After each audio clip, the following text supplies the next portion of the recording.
यहाँ पर मैं उसी तरीके से ना एक जो डॉक्यूमेंट है जिस तरीके से आप क्रिएट करते थे मैं कर लेता हूँ। ठीक है, उससे पहले कीबोर्ड से कंट्रोल शिफ्ट एन प्रेस करके मैं नया फोल्डर क्रिएट कर दिया और इसका मैं नाम रख लेता हूँ कि वेब इवनिंग। और इसके अंदर मैं इसी को कोड एडिटर आप वही जो यूज़ कर रहे हैं वो भी यूज़ कर सकते हैं, यानी ये जो कोड है, और इसके अलावा ब्रैकेट को भी यूज़ कर लें तो सेम है सारा काम। ये जो PHP स्टॉर्म है ये इसको यूज़ कर सकते हैं, इसको यूज़ कर सकते हैं, कोई भी हो, सब का काम एक ही है। सो मैं यहाँ ब्रैकेट जो सॉफ्टवेयर है उसको मैं ओपन कर रहा हूँ यहाँ पर इसी फाइल फोल्डर को। सो उसी तरीके से जैसे जो वो काम करता है आपका विजुअल स्टूडियो कोड, ये भी उसी तरीके से काम कर रहा है। सो यहाँ मैंने राइट क्लिक कर दिया और एक न्यू फाइल मैंने क्रिएट कर दी। इसका मैं नाम रख लेता हूँ कि index.html। और इसके अलावा यहाँ पर मैं एक न्यू फोल्डर क्रिएट करता हूँ, उस फोल्डर का मैं नाम रखता हूँ assets। तो वो जो assets का फोल्डर है उसके अंदर आएंगे यहाँ पर, और उसके अंदर यहाँ पर एक मैं नई फाइल क्रिएट करता हूँ और उसका मैं नाम रख लेता हूँ कि theme.css। style.css भी रख सकते हैं आप, इट्स अप टू यू।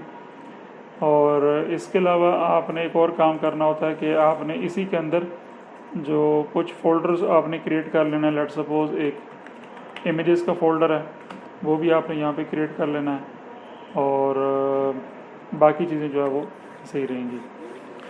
सो उसके बाद सबसे पहले हम जाएंगे बूटस्ट्रैप। बेसिकली जो बूटस्ट्रैप है वो CSS का एक फ्रेमवर्क है, यानी इससे पहले जितना भी हम काम कर लेते वो हम कस्टमाइज था, सारा कस्टम काम कर लेते, अपनी मर्ज़ी से कुछ चीज़ों को हम जो है वो दाएं बाएं कर लेते थे, मूवमेंट कर ली, या पोजीशंस के ज़रिए हम ऑब्जेक्ट्स को दूसरे ऑब्जेक्ट्स के ऊपर, यानी जो कंटेंट अगर पड़ा हुआ तो उसको हम इमेजेस के ऊपर लेकर ले आते थे इससे पहले।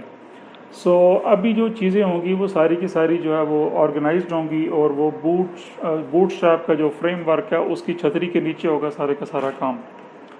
सो मैं सबसे पहले यहाँ पर जो बूटस्ट्रैप की वेबसाइट है वहाँ पे मैं चला जाता हूँ, गेट बूटस्ट्रैप, और यहाँ से हम चले जाएंगे, ये पहला जो लिंक है bootstrap.com, इस पर क्लिक कर दिया। सो सबसे पहला जो हमारा काम करना होता है वो ये होता है कि हमने उस जो लिंक है, सॉरी जो फोल्डर है, उसको हमने सबसे पहले डाउनलोड करना है हमने, यानी बूटस्ट्रैप को हम डाउनलोड करेंगे।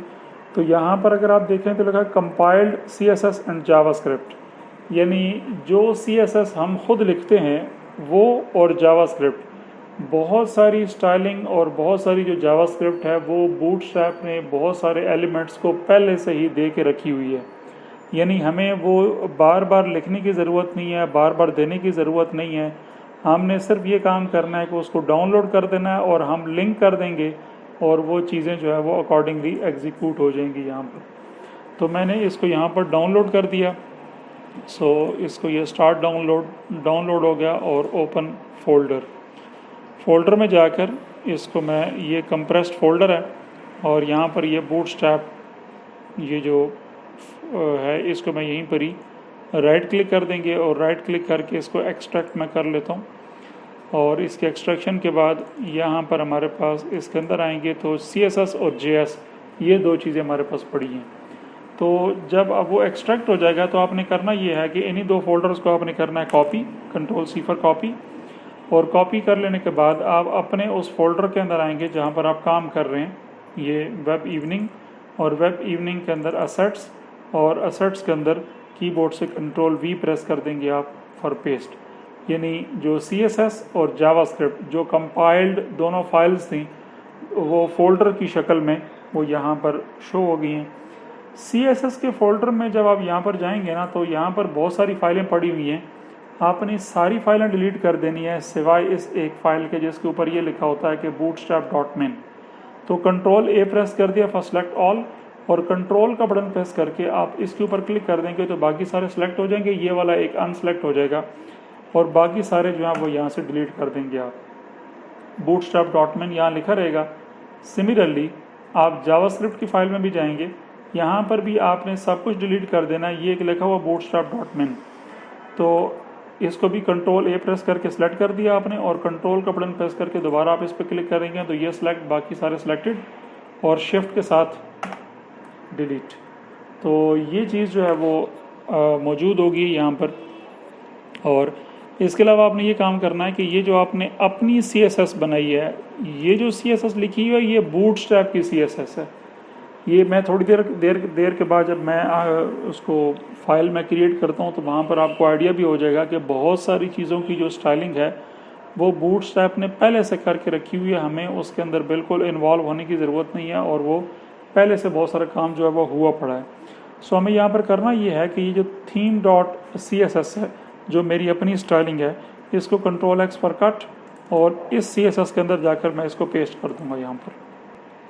अच्छा, अगली बात यह है कि जब हम इसमें ये काम कर लेंगे तो उसके बाद आपने ये सर्च में आना है और यहाँ पर आपने टाइप करना है स्टार्टर टेम्पलेट। ये इसने सर्च के अंदर ये ऑप्शन आ भी गया स्टार्टर टेम्पलेट, आपने इसके ऊपर क्लिक कर दिया, और जब क्लिक करेंगे तो यहाँ पर क्या हो रहा है कि ये स्टार्टर टेम्पलेट पहले से सारा बना पड़ा है। आपने जस्ट इसको यहाँ पर करना है कॉपी, और कॉपी करके अपनी जो फाइल है इंडेक्स की उसके अंदर आप इसको Ctrl+V करके आप पेस्ट कर देंगे आप। अच्छा, अब यहाँ पर अगर आप देखें तो उसने एक लिंक दे रखा है, यानी जैसे आप नॉर्मली CSS की फाइल्स को हम लिंक करते हैं ऐसे ही उसने इन चीज़ों को यहाँ पर लिंक करके रखा हुआ है। सो एक इसने जो लिंक किया होता है, इसने ये ऑनलाइन लिंक किया होता है, ठीक है। तो ऑनलाइन लिंकिंग का जो पर्पज़ होता है वो ये होता है कि जो इस तरीके से लिंक होता है उसको CDN कहा जाता है। CDN stands for content delivery network. So content delivery network जो है वो उसके अंदर ये होता है आपका कि जो स्टाइलिंग है सारी की सारी वो किसी सर्वर के ऊपर पड़ी होती है। तो जब आप उसको पेज को रिफ़्रेश करते हैं तो वो लिंक जो है वो चूँकि सर्वर का पड़ा हुआ है तो डाटा सर्वर से जाकर एक्सट्रैक्ट होता है, और वो स्टाइलिंग जो है वो आपकी वेबसाइट के ऊपर इम्प्लीमेंट हो जाती है। तो ये तरीका भी ठीक है, लेकिन उससे बेहतर तरीका ये है फ़िलहाल के लिए कि हम इसकी जो स्टाइलिंग है उसको मैं सारे के सारे को यहाँ पर ख़त्म कर रहा हूँ, बिकॉज़ इसकी नीड नहीं है मुझे। यहाँ पर मैं अपनी फ़ाइल यहाँ पर लिंक करूँगा, और वो भी वही तरीका जो इस नॉर्मली आप लिंक करते होते थे। तो यहाँ पर आपने लिंक लिखा तो लिंक रिलेशन जो है वो स्टाइल शीट है, और href के अंदर आप लिख देंगे असेट्स का फोल्डर है, और उसके अंदर हमने जो हमारी CSS है यानी CSS का एक फ़ोल्डर है, और उसके अंदर bootstrap.min.css। सो ये हमने बूटस्ट्रैप की फ़ाइल जो है वो इसके साथ लिंक की है, और इसके साथ दूसरी हम निचले फाइल लिंक करेंगे जो अपनी हमारा जो स्टाइल है वो भी उसी जगह पर फाइल पड़ी हुई है। तो मैं यहाँ पर असेट्स में जाऊँगा, असेट्स के अंदर CSS, और CSS के अंदर जाकर theme.css इसको मैं लिंक कर दूँगा। ये बात भी याद रखिएगा कि स्टाइल की फ़ाइल को, यानी आपका अपना जो स्टाइल है, हमेशा आपने उनको सारे लिंक से नीचे रखना है आपने। उसकी वजह यह है कि बूटस्ट्रैप ने जिन चीज़ों को स्टाइल करके रखा हुआ है, अगर हम उन चीज़ों को ओवरराइट करेंगे तो हमारी जो, चूँकि CSS का मतलब ही होता है कैस्केडिंग स्टाइल शीट, तो कैस्केडिंग की वजह से ये काम होता है कि आपने जो लिंक आप नीचे करेंगे, पहले किए गए लिंक या पहले किए गए जो स्टाइलिंग है, नई आने वाली स्टाइलिंग पिछली स्टाइलिंग को ओवरराइट कर देती है, रिप्लेस कर देती है। सो दैट्स वाई हमेशा आपने याद रखना है कि आपकी जो CSS है वो हमेशा सबसे नीचे लिंक होनी चाहिए। उसके बाद आप यहाँ पर नीचे आ जाएंगे इस जगह पर, तो इस जगह पर ये ऑनलाइन लिंक सारे के सारे पड़े रहें, लेकिन सिर्फ आपने इस चीज़ का ख्याल रखना है कि ये जो इंटेग्रिटी है इसको आपने ये एंड तक ख़त्म कर देना। इसकी नीड नहीं है, रिक्वायरमेंट नहीं है यहाँ पर। और इस निचले फाइल के अंदर भी ये इंटेग्रिटी लिखा हुआ है, इसको यहाँ एंड तक आपने इधर से भी ख़त्म कर देना आपने। और ये लास्ट वन जावास्क्रिप्ट है, इसको भी आप यहाँ पर ख़त्म कर सकते हैं यहाँ पर। उससे भी बेहतर काम ये है कि जो लास्ट जावास्क्रिप्ट का सोर्स है, इस सारे को आप यहाँ पर ख़त्म करें, और ख़त्म कर लेने के बाद जिस तरह हमने ऊपर CSS की फ़ाइल लिंक की है, इसी तरह ये बात भी याद रखिएगा कि जैसे ऊपर बूटस्ट्रैप ने पहले ही स्क्रिप्ट के अंदर सोर्स लिखा हुआ है, तो मैं भी यहाँ पर सोर्स लिख देता हूँ कि जो सोर्स है मेरा वो असेट्स के अंदर JS का फोल्डर, और JS के फोल्डर के अंदर bootstrap.win.js, यानी जिस तरह CSS की फ़ाइल जो थी उसका एक्सटेंशन .css है और जो जावास्क्रिप्ट की फ़ाइल है उसकी एक्सटेंशन .js उसने रख दिया। मैंने इसको सेव कर दिया। अभी तक मैंने इसको एग्जीक्यूट नहीं किया, तो इसकी एग्जीक्यूशन को यहाँ पर चेक कर लेते हैं। यहाँ ये हमारा फोल्डर है वेब इवनिंग का, मैंने इसको ओपन किया और ये हमारा जो ब्राउज़र है इसको डबल क्लिक कर दिया।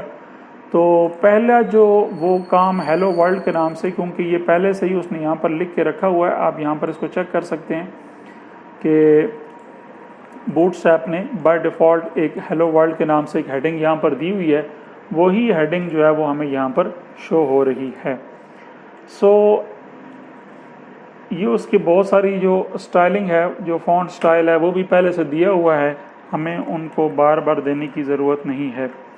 अब मैं यहाँ पर आपको एक छोटा सी चीज़ बताता हूँ कि किस तरीके से बूटस्ट्रैप ने जो है वो सारी चीज़ों की स्टाइलिंग जो है वो करके रखी हुई है। सबसे पहले यहाँ पर जो चीज़ हो रही है वो ये हो रही है कि मैं यहाँ पर एक बटन क्रिएट कर रहा हूँ, ठीक है। हमने सिर्फ उन बटन्स की क्लास कॉल करनी है, बल्कि पहले मैं यहाँ पर आपको इसमें बूटस्ट्रैप के अंदर दिखा देता हूँ कि यहाँ पर आप आज आ जाएंगे कंपोनेंट्स के अंदर। कंपोनेंट्स के अंदर बहुत सारी चीज़ें बनी बनाई यहाँ पर पड़ी हुई हैं, हमने जस्ट उनकी क्लास को कॉल करना है और वो हमारी वेबसाइट के अंदर, हमारे जो वेब पेज है उसके अंदर वो ऐड हो जाएंगी।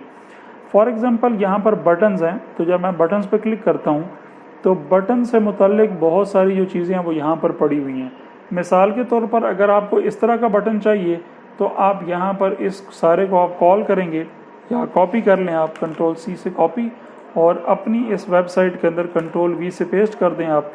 और जब आप ब्राउज़र में जाएंगे तो सेम जो स्टाइलिंग है वो वहाँ पर अप्लाई हो चुकी है, मतलब सेम बटन जो वहाँ पर पड़ा हुआ था वो यहाँ पर शो हो रहा है। अब हमने किसी बटन का कोई कलर नहीं लिखा किसी जगह पर, कोई हमने बॉर्डर रेडियस नहीं दिया किसी चीज़ का, कोई मार्जिन नहीं दिया, कोई पैडिंग नहीं दी हमने। लेकिन अब वो कलर कहाँ से आ रहा है, वो पैडिंग कहाँ से आ रही है?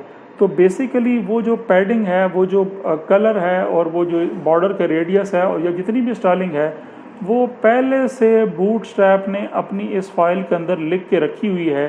सिर्फ हमने क्या करना है कि हमने अपने कोड के अंदर आकर इस क्लास को कॉल करना है आपने, यानी जिस भी बटन की क्लास आप btn प्राइमरी दे देंगे और उस बटन के टैग के अंदर जो कुछ आप लिखेंगे वो सारा इस सूरत के अंदर आपको शो होगा, जैसा कि आपको यहाँ पर नज़र आ रहा है। मैं एक काम खुद से कर लेता हूँ। इसके बाद यहाँ पर मैं क्या करता हूँ कि एक बटन क्रिएट कर लेता हूँ और बटन की मैं सिर्फ एक क्लास यहाँ पर डिफ़ाइन कर देता हूँ, वही जो उसने ऊपर दी थी, btn प्राइमरी। और इसके अंदर मैं लेट सपोज लिख देता हूँ कि माई बटन। सेव कर दिया। तो अब जब मैं ब्राउज़र में जाकर इसको रिफ़्रेश करूँगा तो यहाँ पर देखें कि उसने, चूँकि मैंने क्लास सही कॉल की थी, सही क्लास को कॉल करने की वजह से वो चीज़ यहाँ पर मुझे शो हो रही है। अब अगर मैं सिर्फ इस जो क्लास है इसको ख़त्म कर दूँ या इसको मैं सिर्फ btn कर दूँ तो वो रिज़ल्ट मुझे जनरेट नहीं होगा जो कि उसके अंदर होता है। जब इसको रिफ़्रेश कर देंगे तो वो देखें उसने वहाँ से जो कलर वगैरह हैं वो सारे ख़त्म कर दिए हैं। तो इसका मतलब ये हुआ कि ये जो दूसरी क्लास है btn प्राइमरी, ये क्लास बूटस्ट्रैप ने जहाँ यूज़ की है, इसको जो बैकग्राउंड कलर है या बॉर्डर रेडियस वगैरह है या मार्जिन पैडिंग वगैरह है वो पहले से उसने देकर रखी हुई है। इसी तरह अगर आपको कोई जो क्लास है या जो बटन है वो आपको दूसरा चाहिए तो इसकी जगह लेट सपोज मैं इन्फो कर देता हूँ यहाँ पर btn इन्फो, तो अब उसका जो कलर है वो चेंज हो जाएगा और ये कलर हो जाएगा। और अगर आप बूटस्ट्रैप के अंदर भी आकर देखें तो जिसका कलर उसने इन्फो रखा हुआ है, यहाँ पर अगर आप देख सकते हैं कि btn इन्फो, उसका कलर उसने यहाँ पर चेंज कर दिया है। तो इस तरीके से यहाँ पर बहुत सारे बटन्स हैं।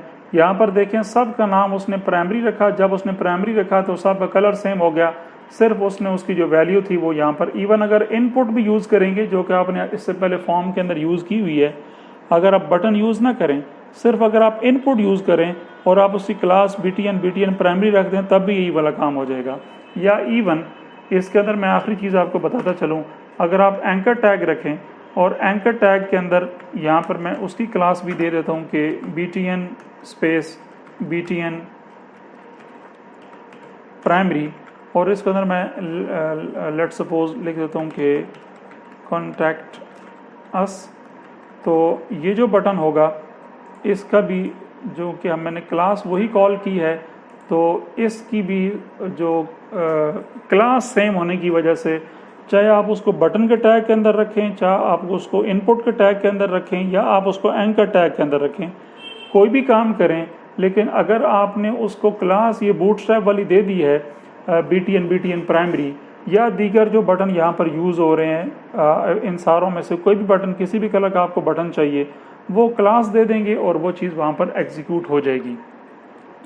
इसके अलावा अगर हम यहाँ पर देखें तो बूटस्ट्रैप ने मैं इनको सारों को रिमूव कर देता हूँ यहाँ पर। इसके अलावा जो बूटस्ट्रैप ने काम कर रखा है वो ये कर रखा है कि बूटस्ट्रैप का अपना एक ग्रिड सिस्टम है, अपनी एक बूटस्ट्रैप की ग्रिड है। अब उस बूटस्ट्रैप ने अपनी ग्रिड को रोज एंड कॉलम्स की जो शक्ल है, शेप है, उसके अंदर रखा हुआ। उसने कोई भी स्क्रीन हो, उसकी जो टोटल विड्थ होती है वो 1920 पिक्सल होती है, 1920 पिक्सल, ठीक है।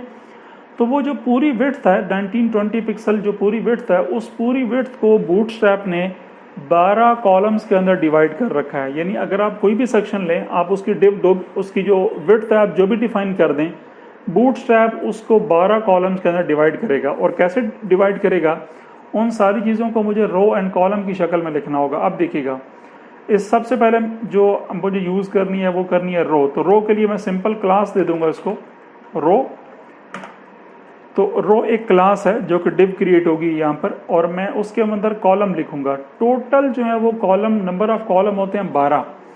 आप जितने मर्जी कॉलम यूज़ कर लें, जैसे मर्जी आपको उसकी स्टाइलिंग चाहिए, जैसे मर्जी ग्रिड चाहिए, वो मैं दिखा देता हूँ आपको। लेट सपोज मैं कहता हूँ कि dot call stand for column, MD stands for medium. Medium से मुराद है कि मीडियम जो स्क्रीन्स होती हैं, स्क्रीन्स के बारे में भी आने वाले लेक्चर्स के अंदर मैं आपको बताऊंगा कि ये स्क्रीन्स क्या होती हैं और ब्रेक पॉइंट्स वगैरह क्या होते हैं। Call MD6। तो ये एक 6 जो 6 कॉलम है, यानी टोटल जो रो होती है उसके अंदर मैक्सिमम एक रो के अंदर जो कॉलम हो सकते हैं वो 12 कॉलम हो सकते हैं। उन 12 कॉलम्स में से 6 कॉलम मैंने यहाँ पर ले लिए हैं, और ऊपर की जो 6 कॉलम हैं उनको मैंने यहाँ पर कॉपी करके नीचे जो है मैंने पेस्ट कर दिया, और मज़ीद 6 कॉलम्स मैंने ले लिए। यानी इस रो के अंदर 6 कॉलम जो है, 12 कॉलम जो है वो कंप्लीट हो चुके हैं। ये वाले जो 6 कॉलम हैं इनके अंदर मैं टेक्स्ट लिखता हूँ लोरम 50, और ये 50 वर्ड्स जो हैं वो यहाँ पर शो हो गए हैं। इसी तरह यहाँ पर ही मैं लिखता हूँ कि लोरम 50, तो 50 जो वर्ड्स हैं वो इसके अंदर शो हो गए हैं। और इसी तरह जब मैं यहाँ ब्राउज़र में आता हूँ तो आप देखिएगा कि उसने ऑटोमेटिकली 6 कॉलम ये वाले हो गए और 6 कॉलम यहाँ राइट साइड के ऊपर हो गए। कोई मुझे डिस्प्ले फ्लेक्स करने की ज़रूरत नहीं पड़ी इसके अंदर, और ऑटोमेटिकली चूँकि रो जो है वो सारी हॉरिजॉन्टल होती है, और जो उसके अंदर कॉलम्स थे वो मैंने डिवाइड कर दिए इस तरीके से। दैट्स वाई 6 कॉलम्स की जो है वो एक रो जो है वो क्रिएट हो गई है। अगर आप इन सारे जो कंटेंट है इसको आप फर्दर डिवाइड करना चाहते हैं तो मैंने Ctrl+Z कर दिया फॉर अंडू, और ये जो कॉलम है इसको आप MD6 के बजाय 4 कर दें, और इसको भी आप यहाँ पर 4 कर दें, तो 4 और 4 8 कॉलम क्रिएट हो गए। और 8 कॉलम जो है वो 4 कॉलम की जगह बच गई, 4 कॉलम मैं इसी रो के अंदर और क्रिएट कर देता हूँ यहाँ पर। तो पहले जो 4 कॉलम है उसके अंदर मैंने P लिखा और लोरम 20, और इसी P को मैं यहाँ पर कॉपी करके बाकी दोनों जो कॉलम्स हैं उनके अंदर मैं पेस्ट कर देता हूँ। तो number of columns total, repeat कर रहा हूँ इस बात को, कि 12 होते हैं। तो बूटस्ट्रैप उनको डिवाइड कर देगा 4, 4 और 4। तो डिस्प्ले फ्लेक्स वगैरह की और फुली रिस्पॉन्सिव है। अगर मैं इनको छोटी स्क्रीन के ऊपर लेकर आता हूँ यहाँ पर, क्योंकि बूटस्ट्रैप का जो मेन पर्पज़ है वो जो आपका वेब का डिज़ाइन है, वेब का जो पेज है, उसकी रिस्पॉन्सिवनेस भी है। यानी इससे पहले अगर हम नॉर्मल जो पेजेस लिखते थे उसके अंदर ये होता था कि वो रिस्पॉन्सिव नहीं होते थे। तो जब मैं इसको ये छोटा कर रहा हूँ, छोटा करता चला जा रहा हूँ, तो देख रहे हैं कि वो कंटेंट भी ऑटोमेटिकली छोटा होता चला जा रहा है। और यहाँ जो ही ब्रेक पॉइंट आएगा तो ऑटोमेटिकली ये तीनों कॉलम ऊपर नीचे शो हो जाएंगे। ये देखिएगा, ये सारे ऊपर नीचे शो हो गए। यहाँ पर होना भी ऐसे ही चाहिए ताकि यही डिज़ाइन जब मोबाइल स्क्रीन के ऊपर कोई बंदा ओपन करे तो कहीं कंटेंट जो है वो डिस्टर्ब ना हो किसी भी लेवल पर।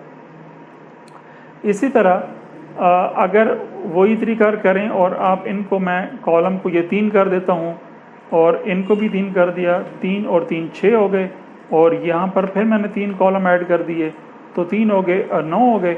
और एक और कॉलम यानी एक और मरतबा अगर मैं 3 कॉलम ले लूँगा तो अब जो है वो पूरे 12 कॉलम जो है वो यहाँ पर आ जाएंगे, 3 3 6 3 9 और 3 12। और अब जब रिफ़्रेश करेंगे तो कॉलम मज़ीद छोटे हो जाएंगे। इस तरीके से 12 कॉलम्स पर आप डिवाइड कर सकते हो। ये आपकी मर्ज़ी है कि आप कंटेंट्स को किस तरीके से चाहते हैं। लेट्स सपोज़ ये आखिरी 2 जो है मैं इनको डिलीट कर देता हूँ यहाँ पर, और इन 2 कॉलम्स की अगर बात करें तो पहला जो कॉलम है उसको मैं 8 कर दूँ यहाँ पर, और दूसरा जो कॉलम है उसको मैं 4 कर दूँ, तब भी 12 पूरे हो जाएंगे। तो चाहे जो भी सूरत हाल, जो काम भी आप करें, यानी रो टॉप पे एज अ क्लास क्रिएट होगी, उसके अंदर जो आपने कॉलम्स देने हैं वो 8 हों, 4 हों, एक पहला जो है वो 1 कर दें, बाकी 11 कर दें, पहले 2 कर दें, दूसरे 10 कर दें। इट्स अप टू, जैसे आपकी रिक्वायरमेंट होगी आप वैसे यूज़ करेंगे। अब जब मैं इस पर क्लिक करता हूँ तो ये देखें, पहला जो कॉलम है वो तकरीबन 8 कॉलम्स उसने यहाँ तक ले लिए, और अगले जो है वो 4 कॉलम यहाँ तक यूज़ हो रहे हैं। वो कंटेंट थोड़ा तब गैप ज़्यादा आ रहा है। मैं कंटेंट पहले इसके अंदर इंक्रीज़ कर देता हूँ, दोबारा लोरम और 20 लिख दिया, तो 20 मज़ीद वर्ड्स के साथ आप यहाँ पर देखें कि वो रिफ़्रेश किया तो ये 8 कॉलम यहाँ पर आ गए, और अगले 4 जो कॉलम हैं वो यहाँ पर। यही काम आप चाहें तो उल्टा कर दें, यहाँ पर आप 4 कर दें और इधर 8 कर दें, तो अपोजिट हो जाएगा। राइट साइड के ऊपर जो है वो 8 हो गए और लेफ़्ट साइड के ऊपर जो है वो 4 हो गए। कोई भी आप काम करें, किसी भी तरह का सिनेरियो आ जाए आपके सामने, तो वो कंटेंट जो है वो ऑटोमेटिकली एडजस्ट हो जाएगा। 12 कॉलम्स आपने एक रो के अंदर पूरे करने हैं। अच्छा, एक और बात, फॉर एग्ज़ाम्पल पहले से ये 12 कॉलम एक रो के अंदर पूरे हो चुके हैं, मैं गलती से 4 मज़ीद कॉलम जो है वो इसी उसके अंदर ऐड कर देता हूँ, इसी रो के अंदर। ये देखें, रो की डिव यहाँ स्टार्ट हो रही है, एंड हो रही है, तो 4 और 8 12 और 4 मज़ीद करके 16 हो गए हैं।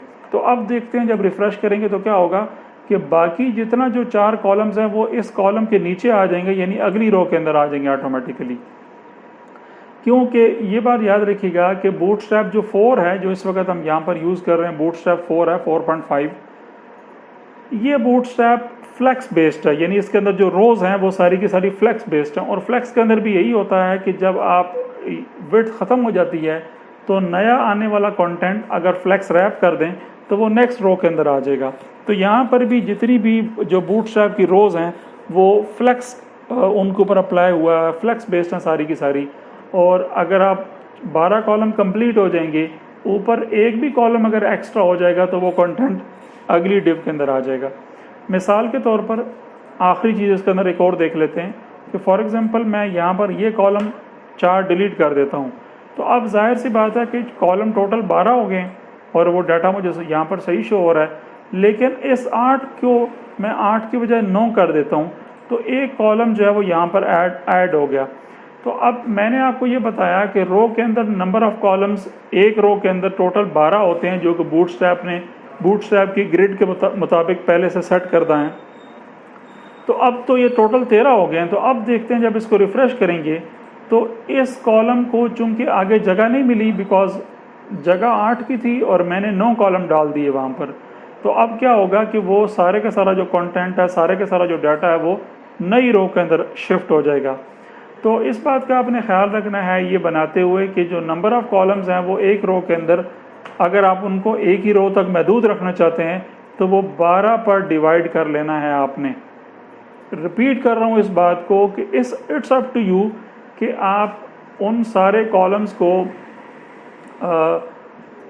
किस तरीके से डिवाइड करना चाहते हैं कि या तो एक एक कॉलम D1 इस तरह करके आप 12 कॉलम बना दें, कॉलम D2 करेंगे तो वो 6 कॉलम बन जाएंगे, टोटल 6 बन जाएंगे, 3 कर देंगे तो 4 हो जाएंगे, और 4 कर देंगे तो 3 बन जाएंगे, 6 कर देंगे तो 2 बन जाएंगे। तो इसी तरीके से वो सारी जो डिवीजन होगी नंबर ऑफ रो के अंदर जितने नंबर ऑफ कॉलम्स हैं उनकी इस तरीके से जो है वो सब की डिवीजन होगी यहाँ पर। अच्छा, अब लेट्स सपोज मैं यहाँ पर इन नंबर ऑफ कॉलम्स को डिवाइड कर देता हूँ 4 पे, तो या 3 पे, ये भी 3 हो गया, ये ऊपर वाला भी 3 हो गया, तो इसको भी 3 कर दें और इसको भी 3 कर दें। तो अब जाहिर सी बात है कि वो 3 कॉलम यानी टोटल नंबर ऑफ़ कॉलम जो है वो 12 हो गए हैं। जब आप इसको यहाँ पर रिफ़्रेश कर रहे हो तो उसी तरीके से वो डाटा जो है वो यहाँ पर शो हो रहा है और फुली रिस्पॉन्सिव है, यानी आप छोटी स्क्रीन के ऊपर लेकर आएंगे तो वो ऊपर नीचे हो जाएगा सारे का सारा। अब मैं एक काम करता हूँ कि मैं अपना ये जो एक कॉलम है, दूसरा या तीसरा कॉलम, उसके अंदर कंटेंट के बजाय मैं कोई इमेज उसके अंदर पुट करता हूँ यहाँ पर। तो सबसे पहले मैं कोई इमेज जो है वो यहाँ पे चूज़ कर लेता हूँ। सो इमेजेस के लिए मैं कुछ इमेजेस जो है मैं कॉपी करता हूँ और कॉपी करके उन इमेजेस को मैं यहाँ पर लेट्स सपोज ये इंजीनियर्स की कुछ इमेजेस हैं, इनको मैंने सिंपल सेलेक्ट किया, Ctrl+C फॉर कॉपी और इमेजेस को आपने अपने इमेजेस का जो फोल्डर है आपका, यानी कि ये वाला, इसके अंदर चूँकि इस वक्त खाली है, इसको आपने पेस्ट कर देना। आपने एक और बात जिसका आपने ध्यान रखना है या कोशिश करनी है आपने कि सारे के सारे इमेजेस जो आपके इमेज के फोल्डर के अंदर पड़े होंगे वो सारे के सारे मीनिंगफुल होने चाहिए। लेट्स सपोज मैं इसका नाम AC रिपेयरिंग रख देता हूँ मैं, ठीक है, और इसका मैं नाम लेट्स सपोज इंजीनियर्स रख देता हूँ शॉर्ट फॉर्म में, और ये मैं इसका नाम रिपोर्टिंग रख देता हूँ मैं। तो इस तरीके से मीनिंगफुल सारे के सारे जो हैं वो नाम होने चाहिए। सो अब मैं तीसरा जो कॉलम है या जो दूसरा है, दोनों में से किसी एक के अंदर P के टैग को मैं रिमूव कर देता हूँ यहाँ पर। जब मैं इस टैग को यहाँ से टैग रिमूव कर दूँगा, यानी कॉलम 3 के अंदर कॉलम D3 जो कि दूसरा कॉलम बनता है उसके अंदर कोई कंटेंट नहीं पड़ा हुआ। जब कंटेंट नहीं होगा तो पूरे का पूरा कॉलम जो है वो ऑटोमेटिकली आपको खाली नज़र आएगा यहाँ पर। सो मैं चूँकि इसके अंदर चाहता हूँ कि कोई इमेज जो है वो यूज़ होना चाहिए, तो मैं इस इमेज को यहाँ पर कॉल करता हूँ IMG, और उससे भी बेहतर होता है कि आप बाहर इमेज का डायरेक्ट जो है वो टैग न लिखें बल्कि बाहर एक क्लास कॉल कर लें। लगे आता हूँ एक और बात मैं आपको बताता चलूँ कि इस बात को भी बिल्कुल जहन में बिठा लें कि रो और कॉलम के दरमियान कोई एक्स्ट्रा क्लास आपने, कोई डिव एक्स्ट्रा आपने ऐड नहीं करनी। यानी रो का इमीडिएट चाइल्ड कॉलम होना चाहिए, या इसी का अपोजिट देख लें कि कॉलम का जो इमीडिएट पेरेंट है वो रो होना चाहिए। रो और कॉलम के दरमियान आपने किसी और चीज़ को हाइल नहीं करना, कोई और चीज़ दरमियान में नहीं आनी चाहिए। सो यहाँ पर मैं इसका नाम रख देता हूँ कि डॉट कॉल इमेज। ये मैंने एक डिव बना दी और इस डिव के अंदर मैं एक इमेज का टैग लिखता हूँ असेट्स के अंदर इमेजेस, और वो जो 3 इमेजेस रखे थे उसके अंदर मैंने ये AC रिपेयरिंग के नाम से जो इमेज था वो मैंने यहाँ पर उसको मैंने शो कर दिया। और जब आप ब्राउज़र में आएंगे और आप इसको रिफ़्रेश करेंगे तो इमेज यहाँ से स्टार्ट होगा, बिकॉज जो मेरा कॉलम है वो यहाँ से स्टार्ट हो रहा है। सो इस तरीके से वो इमेज जो है वो आपके इस कॉलम के अंदर आ गया। एक छोटी सी गड़बड़ है, और वो गड़बड़ ये हो रही है कि जो इमेज है उसका साइज़ बहुत बड़ा है। तो मैं ये चाहता हूँ कि इमेज जो है वो इसी कॉलम तक महदूद हो जाए जिस कॉलम के अंदर ये पड़ा हुआ है। सो इस पर्पज़ के लिए मुझे CSS में जाना पड़ेगा। सो मैं जो मेरा कैनवास है जो वर्क एरिया है मैं इसको डिवाइड कर लेता हूँ, स्प्लिट कर लेता हूँ, यहाँ पे क्लिक करेंगे और वर्टिकली स्प्लिट।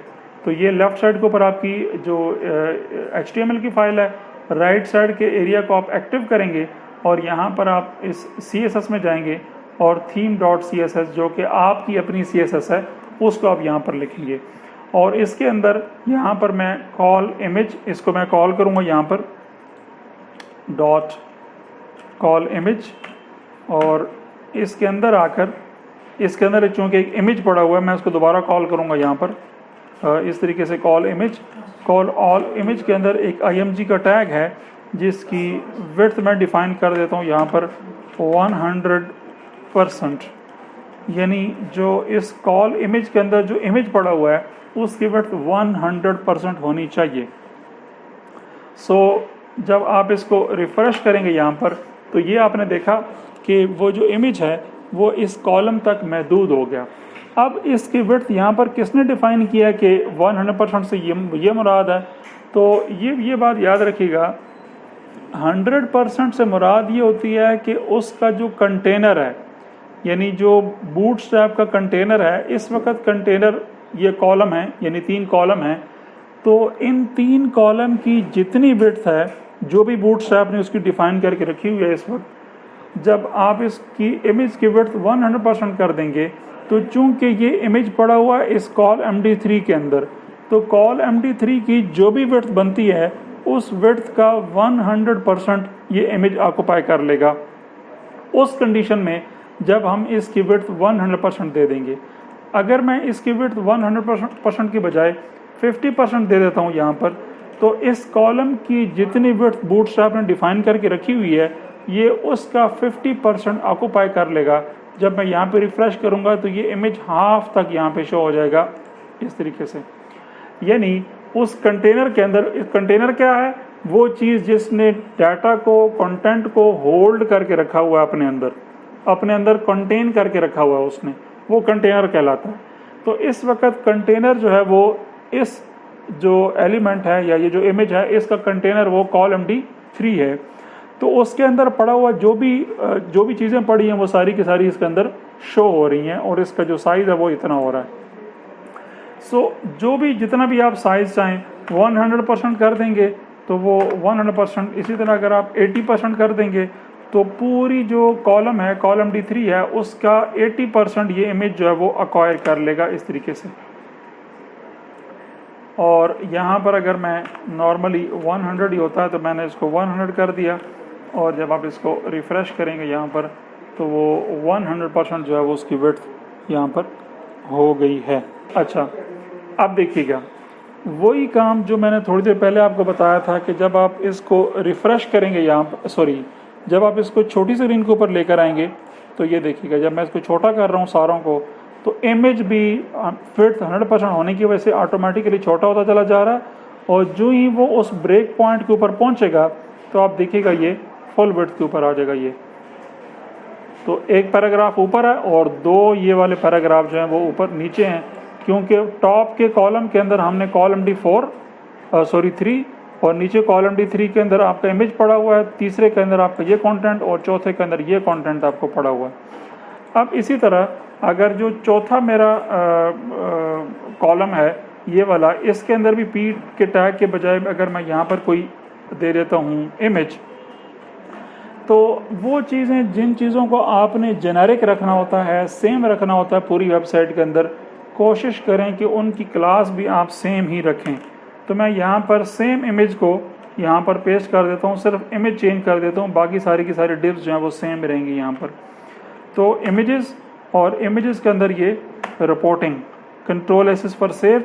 अब सेम जो डिव है, सेम जो क्लास है, उसको कॉल करने का फ़ायदा यहाँ पर ये होगा कि मुझे यही सा स्टाइलिंग बार बार नहीं करनी पड़ेगी। अगर मैं यहाँ पर क्लास का नेम चेंज कर दूँगा तो जाहिर सी बात है कि उसकी विड्थ 100% नहीं रहेगी, और जब विड्थ 100% नहीं रहेगी तो वो इमेज जो है वो अपने कॉलम से एक्सीड कर जाएगा, बाहर निकल जाएगा, और फिर यहाँ पर आकर मुझे दोबारा एक एक्स्ट्रा जो है वो डिव को कॉल करके, जो भी मैं इसका यहाँ पर नाम रखूँगा वो यहाँ पर मुझे दोबारा कॉल करके उसकी स्टाइलिंग देनी पड़ेगी। लिहाजा जिन चीज़ों ने सेम रहना है आप कोशिश करें कि उनका जो क्लास के नेम्स हैं वो भी आप सेम रखें, ताकि आपको बार बार यहाँ पे कॉल ना करना पड़े। जब आप इसको यहाँ पर रिफ़्रेश करेंगे तो ये देखें कि चौथे कॉलम के अंदर वो चौथा जो इमेज है वो दूसरा जो इमेज है वो यहाँ पर शो हो रहा है। और जब आप इसको रिफ़्रेश कर रहे हैं तो वही काम हो रहा है कि इमेजेस छोटे होते चले जा रहे हैं। जो ही ब्रेक पॉइंट के ऊपर पहुँचेंगे तो ये इमेजेस जो हैं वो ऊपर नीचे, पैराग्राफ, फिर दूसरे कॉलम के अंदर इमेज पड़ा हुआ है, तीसरे कॉलम के अंदर कंटेंट पड़ा हुआ है, पैराग्राफ पड़ा हुआ है, और चौथे कॉलम के अंदर फिर से जो है वो चूँकि इमेज पड़ा हुआ है तो वो आपको इमेज यहाँ पर इस तरीके से शो हो रहा है। तो ये पहले से बूटस्ट्रैप ने इनकी जो स्टाइलिंग है वो यहाँ पे करके रखी हुई है, हमें बार बार उनको करने की ज़रूरत नहीं है। अच्छा, एक और मज़े की चीज़, मिसाल के तौर पर अगर मैं यहाँ पर ये जो दरमियान का कॉल MD3 है, इसको अगर मैं यहाँ पर ख़त्म कर दूँ तो ये मेरे 3 कॉलम और ये 3 कॉलम, तो टोटल 6 हो गए।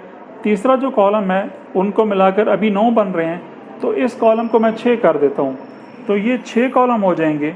तो पैराग्राफ, फिर इमेज और फिर बड़ा इमेज आ जाएगा जो कि 6 कॉलम यानी 6 कॉलम्स पर मुहित होगा। इस तरीके से ये देखें, हाफ तक ये इमेज शो हो रहा है, फिर ये इमेज शो हो रहा है और फिर ये शो हो रहा है। अभी भी वही काम हो रहा है कि फुली रिस्पॉन्सिव है। ऊपर आपका ये कंटेंट, फिर आपका इमेज और फिर आपका तीसरा इमेज जो है वो यहाँ पर शो हो रहा है। सिमिलरली अगर मैं यहाँ पर जो पहला जो डिव है यानी जो कॉल MD3 है, अगर मैं इसको डिलीट कर दूँ तो वापस मेरे पास कॉलम फिर 9 हो गए हैं, बिकॉज नीचे वाला 6 और ऊपर वाले 3, तो उसको मैं भी फिर से 6 कर देता हूँ इसको मैं। सो Ctrl+S फॉर सेव, और जब आप इसको रिफ़्रेश करेंगे तो राइट लेफ़्ट दोनों जो कॉलम्स हैं वो आपको शो हो रहे हैं, और 6 कॉलम। तो चाहे आप उसके अंदर कंटेंट डाल दें यानी टेक्स्ट वाला लिख दें आप उसके अंदर, चाहे आप उसके अंदर इमेजेस डाल दें, दोनों सूरतों के अंदर वो बिल्कुल सही बिहेव करेगा। सिर्फ एक जो शर्त है वो ये है कि आपने कोशिश ये करनी है, यानी ये अच्छी प्रैक्टिस है अगर आप कर लें तो, कि जो बूटस्ट्रैप का आप कॉलम करेंगे, कॉलम के अंदर यहाँ पर आप अपनी एक जो डिव है वो आप क्रिएट कर लेंगे, और उसके अंदर यहाँ पर आप इमेज जो है वो यहाँ पर आप उसके अंदर डालेंगे, ताकि अगर आप यहाँ पर कॉल करते हैं तो आप को फ्यूचर में यानी फर्दर अगर आप सेम क्लासेस को कॉल करते हैं तो आपको प्रॉब्लम ना हो। अच्छा, इसके अलावा एक और चीज़ है कि आपने यकीनन जो कस्टम आपने जो डिज़ाइनिंग की है, पढ़ी है, उसके अंदर आपने यकीनन देखा होगा कि आप एक कंटेनर इस्तेमाल करते होते थे। तो कंटेनर के अंदर कंटेनर की विड्थ आप अपनी मर्ज़ी के मुताबिक 1170 रखते थे, 1200 रखते थे, 1260 रखते थे, जो भी आपने उसकी विड्थ रखनी है वो आप उसकी वहाँ पर रख सकते थे। सो यहाँ पर क्या हो रहा है कि मैं यहाँ पर बूटस्ट्रैप ने वो कंटेनर जिस तरह रो एंड कॉलम डिफाइन करके रखा हुआ है, तो वही चीज़ें बूटस्ट्रैप ने कंटेनर की भी जो स्टाइलिंग है वो बूटस्ट्रैप ने पहले से करके रखी हुई है। तो यहाँ पर मैं क्लास कॉल कर रहा हूँ कंटेनर, मेक श्योर कि स्पेलिंग ठीक होने चाहिए। तो अब की बार मैं क्या करता हूँ कि इस पूरी रो को यहाँ से मैंने उठाया, Ctrl+X फॉर कट, और इस कंटेनर के अंदर जाके मैं रख दूँगा। तो उसकी जो स्टाइलिंग है वो बूटस्ट्रैप ने चूँकि पहले से करके रखी हुई है, तो ये दोनों चीज़ें यानी दोनों जो इमेजेस हैं वो कंटेनर के अंदर आ जाएंगे इस तरीके से। तो कंटेनर के अंदर उस वक्त भी यही होता था कि राइट और लेफ़्ट साइड से जो वो गैप आ जाता था, बिकॉज हम कंटेनर की विड्थ को डिफ़ाइन करके उसका मार्जिन 0 ऑटो कर देते थे। तो मार्जिन 0 ऑटो करेंगे यार आप जिस भी कंटेंट को, तो वो जो आपका पेज है, आपका जो व्यू पोर्ट है, उसके बिल्कुल सेंटर में आ जाएगा। तो यहाँ पर जो कंटेनर की सारी स्टाइलिंग है उसको मार्जिन 0 पिक्सल ऑटो है वो सारा बूटस्ट्रैप ने करके रखा हुआ है। यहाँ पे राइट क्लिक करके हम इंस्पेक्ट कर सकते हैं कि बूटस्ट्रैप ने उसकी क्या स्टाइलिंग की हुई है, तो वो हम यहाँ पर देखें, इस जगह पर देखें तो ये कंटेनर है। जब मैं कंटेनर पे क्लिक करता हूँ तो यहाँ देखें कि कंटेनर को बूटस्ट्रैप ने मैक्सिमम विड्थ 1140 पिक्सल दे के रखी हुई है। सो यहाँ पर देखें जो आपको ये ऑरेंज कलर में शो हो रहा है वो सारे का सारा जो है वो मार्जिन है, और ये जो ग्रीन कलर में आपको शो हो रहा है ये सारे की सारी पैडिंग है, जो कि ये राइट साइड पर आपको नज़र आ रही है, ये पैडिंग है। और लेफ़्ट साइड के ऊपर जो इस तरीके से ऑरेंज में आपको शो होगा, ये सारे का सारा जो है वो मार्जिन है। इसको हम आगे जो है वो देख लेंगे कि किस तरीके से इनको हम कंट्रोल कर सकते हैं। आने वाला जो लेक्चर है कल का, उसके अंदर हम क्या करेंगे कि मैं आपको बूटस्ट्रैप के जो कंपोनेंट्स हैं उनके अंदर मेन्यू को मैं आपको इंसर्ट करना सिखाऊंगा कि बना बनाया जो मेन्यू है वो बूटस्ट्रैप के अंदर पड़ा हुआ है। मैं सिर्फ उसको यहाँ पर इंसर्ट करके आपको दिखा देता हूँ, फिर हम उसके साथ काम कल करेंगे। ये नेव बार में जाएंगे, यहाँ पर आप इस जगह पर, सो नेव बार में ये वाला मेन्यू इस तरह का बना बनाया पड़ा हुआ है, हमें उसको बिल्कुल ख़ुद से बनाने की ज़रूरत नहीं है। यहाँ से कोड को जस्ट आप कॉपी करेंगे और कॉपी कर लेने के बाद अपने कोड में आएंगे। नीचे आपने कंटेनर एक बना रखा है, नीचे मैं एक और कंटेनर बना देता हूँ कि डॉट कंटेनर, और उस कंटेनर के अंदर आप वो जितना आपने कोड कॉपी किया है उसको भी यहाँ बाहर आप एक अपनी क्लास बना लें जिसका आप नाम रख लेंगे कि माई नेव बार, या माई मेन्यू कर दें, या मेन्यू बार कर दें आप, तो उसके अंदर आप कर दें। बूटस्ट्रैप की जितनी भी क्लासेस हैं, जितनी भी स्टाइलिंग है, जब भी आप उसके साथ काम करेंगे कोशिश करें कि बाहर अपनी क्लास ज़रूर रखें। जैसे मैंने यहाँ पर नीचे रो कॉलम बनाया था, तो इमेज को इंसर्ट करने से पहले मैंने बाहर अपनी क्लास बनाई थी। तो आपने भी इस बात का ख्याल रखना है कि जब भी बूटस्ट्रैप के जो कंपोनेंट्स हैं उनको आप इंसर्ट करेंगे अपनी व्यू, अपने डिज़ाइन के अंदर, अपने कोड के अंदर, तो कोशिश करें कि बूटस्ट्रैप के कोड से बाहर आप अपनी एक डिव बना दें ताकि आप उस डिव के ज़रिए जो है वो आप उनको मैनिपुलेट कर सकें, चेंज कर सकें।